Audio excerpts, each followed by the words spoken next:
अस्सलामुअलैकुम वरहमतुल्लाहि वबरकातुहू। Day number 8 है और सेकंड वीक हमारा शुरू हो चुका है।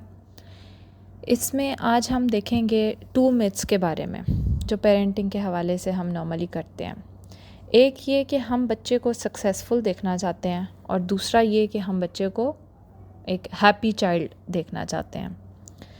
आप किसी भी पेरेंट से पूछें कि सक्सेस मतलब आपकी ग्रेटेस्ट डिज़ायर क्या है। नॉर्मली हम कहते हैं ना, वालिदैन बनने के बाद तो अपने लिए दुआएं ख़त्म हो जाती हैं, बस औलाद के लिए दुआएं रह जाती हैं। वो इसी वजह से है कि हम जो है वो बच्चे की सक्सेस और हैप्पीनेस पे फोकस करते रहते हैं। और आप किसी पेरेंट की डिज़ायर पूछें तो वो यही होगा कि बस मेरा बच्चा कामयाब हो जाए, मेरा बच्चा खुश हो जाए। We want our children these 2 things. कभी हमने ये सोचा है कि ये हम क्यों चाहते हैं? क्योंकि हमें ये पता है कि ये 2 चीज़ें जिस बच्चे को मिलती हैं उसके पेरेंट को ये लेबल लग जाता है कि दे आर गुड पेरेंट्स, क्योंकि पेरेंटिंग की वजह से उन्होंने इतना अच्छा किया है कि वो उनके बच्चे जो हैं वो कामयाब भी हैं और खुश भी हैं। यही बात असल में मैस क्रिएट करती है और हम हर वक्त परेशान रहते हैं, हम हर वक्त स्ट्रेस आउट रहते हैं इन 2 ख्वाहिशात के पीछे। और जब हम स्ट्रेस में रहते हैं तो हमारा बच्चा हमसे ये सारी इमोशनल एनर्जी एब्जॉर्ब करता है और वो अभी छोटा ही होता है और वो अपने कंधे के ऊपर इन 2 चीज़ों का बोझ उठा लेता है। हालांकि इस बोझ के उठाने से ना कभी बड़ों को कभी कोई फ़ायदा हुआ है और ना बच्चों को हो सकता है। लेकिन देखें, वो बोझ जो हम खुद नहीं उठा पा रहे, हम उसके लिए सुबह दोपहर शाम रात परेशान हैं, हम दुआओं में सिर्फ वही मांग रहे हैं। तो आप सोचें कि एक जो छोटा बच्चा है वो इस बात को किस तरह से हैंडल कर पाएगा। और वो शुरू हो जाता, वो अपनी ज़िंदगी में इसके पीछे भागने लग जाता। और हम कहते हैं, हमारा जुमला होता है कि I want my child to be happy, I want my child to be successful. एक लम्हे को ज़रा अपने आप को झंझोड़ के पूछें कि इस दुनिया में क्या कभी हमारी मर्ज़ी से कुछ हुआ? ये दुनिया का क़ानून तो अल्लाह चला रहा है। अल्लाह ने हर इंसान की सक्सेस और हैप्पीनेस अल्लाह ने लिख दी है। अल्लाह ने तो सिर्फ़ कोशिश की इजाज़त हमें दी है। लेकिन हम अल्लाह की जो एक रिस्पॉन्सिबिलिटी है कि उसने हमें ये देना है, सक्सेस भी उसने हमें देनी है, खुशी भी उसने हमें देनी है, हम उसको अपने हाथ में ले लेते हैं और जो हमारे करने का काम है यानी कोशिश, वो तो कहीं दूर रह जाती है। अब आप में से सब पेरेंट्स ये सोच रहे होंगे कि हम कोशिश ही तो कर रहे हैं ना कि बच्चा सक्सेसफुल और हैप्पीनेस के मयार पे पूरा उतर जाए। हाँ जी, आप कैसी कोशिश कर रहे हैं? अगर आप कोशिश कर रहे हैं तो फिर इसका मतलब है कि इस दुनिया का हर वालिदैन कोशिश कर रहा है।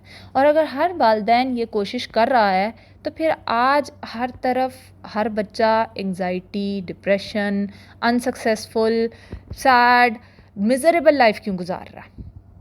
क्या कोई पेरेंट्स ऐसे हैं जो ये नहीं चाहते होंगे और उन्हीं के बच्चों के साथ ये हो रहा है और बाकी किसी के बच्चे के साथ जो ये चाहते हैं उनके साथ नहीं हो रहा? हम कहते हैं आई वॉन्ट, हु हमें सोचने की ज़रूरत है, ये आए हैं कौन? मतलब हमारी हैसियत ही क्या है? हमें अल्लाह ने वालिदैन बनाया, हमें अल्लाह ने खुदा नहीं बनाया। अपने आप को ज़रा ऊपर लेवल से थोड़ा सा नीचे लेके आए। और दूसरा ये कि वॉन्ट, मैं चाहता हूँ। क्या हम किसी के बारे में कुछ चाह सकते हैं? ज़रा 1 मिनट को सोचें। मैं कहूँ ये बंदा मेरे मुताबिक ज़िंदगी गुजारे और वो तो अपने मुताबिक ज़िंदगी गुजार रहा है, हम उसको देख के कुढ़ते रहेंगे या खुश होंगे? कुढ़ेंगे ही ना। तो ये उसी तरह है कि हम अपने बच्चे को हमारी ख्वाहिशात के मुताबिक ढालना चाहते हैं। बच्चे को तो पता नहीं होता कि ये माँ बाप की ख्वाहिशात क्या हैं। बच्चा अपने मासूमियत में अपनी डगर पे चल रहा होता है और हम एंग्जाइटी, हम डिप्रेशन और हम परेशानियों में रहते हैं। तो इसका मतलब क्या है? कसूर किसका हुआ? बच्चों का कसूर हुआ या हमारा कसूर हुआ? कसूर तो हमारा है कि हम चाहते हैं। हम चाहना छोड़ दें तो बच्चे भी खुश, हम भी खुश। हम सबको इर्द गिर्द खुश देखना चाहते हैं, लेकिन ये चीज़ आपने नोट किया कि कभी कभी किसी के अंदर रेजिस्टेंस भी पैदा कर सकती है। हम किसी के लिए जो चाह रहे हैं उसको उसमें खुशी ना मिलती हो। हम अपने बच्चे को कह रहे हैं कि बेटा तुम ना बड़ा सा टॉय ले लो, और ये तो हर घर की कहानी होगी। हर एक ने इस बात को ऑब्ज़र्व किया होगा कि हम बच्चे को कहते हैं बेटा ये वाला टॉय बेस्ट है, इसकी क्वालिटी बेस्ट है, इसकी जो है ये अच्छी कंपनी का बना हुआ है, इसकी प्राइस भी बहुत ज़्यादा है, क्योंकि हमारे ख्याल में अच्छी प्राइस वाली चीज़ ज़्यादा आती है। लेकिन बच्चा क्या कहता है? बच्चा कहता है प्लीज़ मुझे ये फटीचर सी गाड़ी चाहिए, मुझे वही छोटी सी गाड़ी चाहिए, मुझे ये छोटी सी पेंसिल चाहिए। और हम कहते हैं क्या हो गया बेटा, ये भी कोई गिफ्ट है लेने वाला? ये वो चीज़ है जो हम अपने बच्चों को सिखा रहे हैं कि बेटा बड़ी बड़ी चीज़ों में खुशी हैं। हालांकि बच्चे की फितरत तो अल्लाह ने छोटी छोटी चीज़ों में बनाई है। आप लोगों ने नोट नहीं किया ये हम बच्चों, ये जब 1-1.5 साल का बच्चा था उसके लिए रंग बिरंगे खिलौने लेके आते हैं, और उसको इंटरेस्ट किस में होता है? घर की किसी चम्मच में, कागज़ में, पेंसिल में, रिमोट कंट्रोल में, उसे तो इंटरेस्ट इनमें होता है। तो इसी से हमें अकल ले लेनी चाहिए और हमें सोच लेना चाहिए कि जो हम चाहते हैं बच्चों की खुशियाँ उसके अंदर नहीं हैं। इससे डिसकनेक्शन क्रिएट होता है, सफ़रिंग स्टार्ट होती है। हम जो है बच्चों को कुछ और दिखाना चाहते हैं, बच्चे कुछ और देखते हैं। और जो है आप इस वक्त जब ऐसा कुछ हो रहा हो, तो अब आपने जो पहले हफ्ते में पॉज लगाना सीखा है, आप पॉज लगाएं ज़रा। आप अपनी ज़िंदगी को ज़रा सा पॉज दें और देखें what is happiness truly means. Happiness का मतलब क्या? Non pain. क्या कभी ऐसा हुआ है कि यहाँ तक तो सक्सेस की बात हो गई, अब दूसरी ये मैं बात कर रही हूँ हैप्पीनेस की, कि कभी ऐसा हुआ है कि कोई नॉन पेन ज़िंदगी भी किसी की हो? Is this possible even? ऐसे कैसे हो सकता है? ये तो इल्यूजन है इस दुनिया का सबसे बड़ा।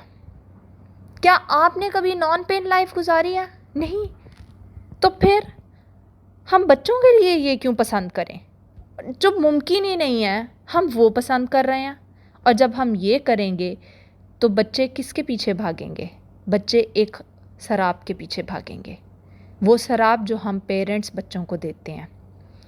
हम एक्सपीरियंस ही नहीं कर सकते किसी खुशी को जब तक कि हमें उदासी का ना पता हो। अल्लाह ने इतने खूबसूरत चीज़ें बनाई हैं, ये जो इमोशंस होते हैं, अल्लाह ताला ने हर तरह का इमोशन इसीलिए बनाया है कि जब हम एक को सफ़र करेंगे तब हमें दूसरे को जो है कदर व कीमत का पता चलेगा। और फिर हम क्या चाहते हैं कि एकदम से ना रेस्क्यू करते हैं अपने बच्चे को। कोई भी परेशानी हो रही है, कोई एग्जाइटी हो रही है, कोई मसला हो रहा है, बच्चे को एकदम चुप करवाने के लिए ना हम उसको जो है ना वो रेस्क्यू कर दें और उसकी पेन को किसी तरह ख़त्म कर दें। बच्चों को थोड़ी थोड़ी पेन एम्ब्रेस करने दिया करें, बच्चों को अलाउ करें, वो सीखते हैं पेन से। आप उनको अलाउ करें। हम कहते हैं नहीं नहीं रोना नहीं मेरा बेटा, ये टॉफ़ी ले लो, नहीं नहीं मेरा बेटा रोना नहीं। उसको पता चल जाता है कि माँ बाप को स्पॉइल कैसे करना। उनकी फीलिंग्स को आप सिर्फ वैलिडेट कर देना। अभी परसों की बात है कि मेरा बच्चा बहुत रो रहा था किसी बात पर, अब कि मुझे ये चीज़ लेनी है, अब मैं उसको वो चीज़ ला दूँ? ऐसा तो नहीं हो सकता कि बच्चा कोई चीज़ मुंह से निकाले और सब कुछ। इस दुनिया, ये प्रैक्टिकल चीज़ तो नहीं है ना, इस दुनिया में ऐसे तो नहीं होता। मैंने उसको कहा हाँ आपका ये ट्रक टूट गया है, मुझे पता है, अब आपको बहुत जो है वो बुरा लग रहा है, कोई बात नहीं बेटा, मेरा भी टूटता था, मुझे भी बहुत दर्द होता था। हाँ आपकी ये फेवरेट चीज़ थी ना, मैं समझ सकती हूँ आपकी इस बात को। बस बच्चे को कभी कभी सिर्फ एम्पैथी भी चाहिए होती है, जिस तरह हमारे साथ होता है। हम किसी के पास तकलीफ़ में जाते हैं, क्या कोई हमें खुशी ला के दे देता? नहीं ना, ऐसे तो नहीं होता। लेकिन वो आपको कहता है हाँ हाँ तुम दुख में हो, परेशानी में हो, कोई बात नहीं, मैं समझ सकता हूँ। सिर्फ उस इंसान का एक जुमला आपके लिए काफ़ी हो जाता है।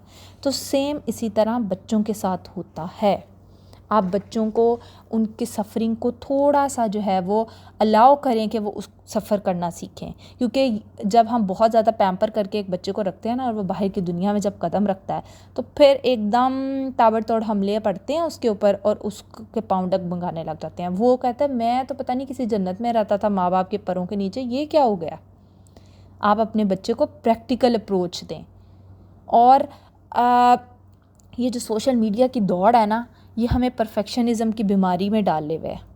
इससे जो अनहैप्पीनेस और ये जो हैप्पी फैमिली, हैप्पी लाइफ, ये कॉन्सेप्ट जो है ना, ये अब बहुत ज़्यादा इसीलिए आ रहा है और इसीलिए हमारे बच्चे आजकल बहुत ज़्यादा परेशान रहते हैं। जो मोमेंट है वो ख़ुद भी इंजॉय करना सीखें और बच्चों को भी ये इंजॉय करना सिखाएं। हमें दोनों फीलिंग्स को बच्चे को अलाउ करने देना चाहिए। लकी होना, अनलकी होना, हैप्पी होना, सैड होना, सब कुछ बच्चा उसको एक्सपीरियंस करे। जितना वो एक्सपीरियंस करेगा, अब मैं ये भी नहीं कह रही कि जी बच्चे के चोट लग गई है, खून निकल रहा है, आप कहेंगे बेटा दर्द को बर्दाश्त करो। हालांकि नॉर्मली हम यही कहते हैं कि ब्रेव बॉयज़, बेटा ब्रेव बच्चे जो है ना वो दर्द को बर्दाश्त करते हैं। वहाँ ज़रूरत है कि आप उसको मरहम लगाएं। जहाँ ज़रूरत होती है कि फीलिंग्स को एम्ब्रेस करने दें, वहाँ हम करते नहीं और उल्टी जगह पे असल में हम कर देते हैं।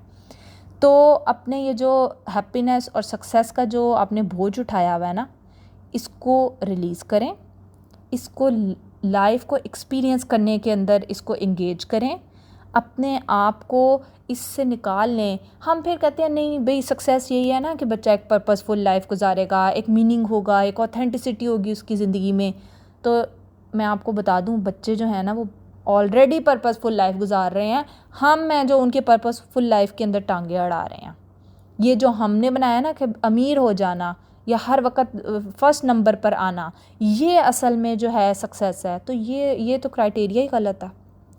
आप अपनी तमाम पिछली दोस्तों को उठा के देख लें, मेरी तो कम से कम जो क्लास में एवरेज बच्चे थे वो आज ज़्यादा सक्सेसफुल मुझे नज़र आते हैं। अब आप अपनी अपनी ज़िंदगियों से उठा के देख लें तो आपको पता चलेगा कि द टॉप पे रहना है ना, ये वो एक टॉप पे रहने वाले को, एक सक्सेसफुल होने वाले के लिए कोई अलहदा दुनिया नहीं है। वो इन्हीं लोगों में उठते बैठते हैं जो एवरेज लोग हैं। तो बिल्कुल अपने आप को ज़रा सुकून में लेके आएँ, आपके बच्चे भी सुकून में आएंगे और हम ये रेस से निकल आएंगे। जब आप रेस से निकल आएंगे तो आप एक नया पाथ क्रिएट करेंगे। हमें डेयरिंग होना पड़ेगा, हमें कल्चर की वजह से कुछ चीज़ों को फेस करना पड़ेगा और जब हम ये कर लेंगे तो फिर हम एक्चुअली कॉन्शियस पेरेंटिंग की तरफ आएंगे। हमें पता होगा कि हम जो कर रहे हैं वो क्यों कर रहे हैं। और बच्चे जब फील करते हैं पेन को तो वो उसको उस पेन से पर्पसफुल बनाएं। उनको सिखाएं कि बेटा इस दर्द से आपने क्या सीखा है, इस चीज़ से आपने क्या सीखा है। ये एक जुमला ज़रूर बच्चों से पूछें कि आपने इस वाक़ये से क्या सीखा है।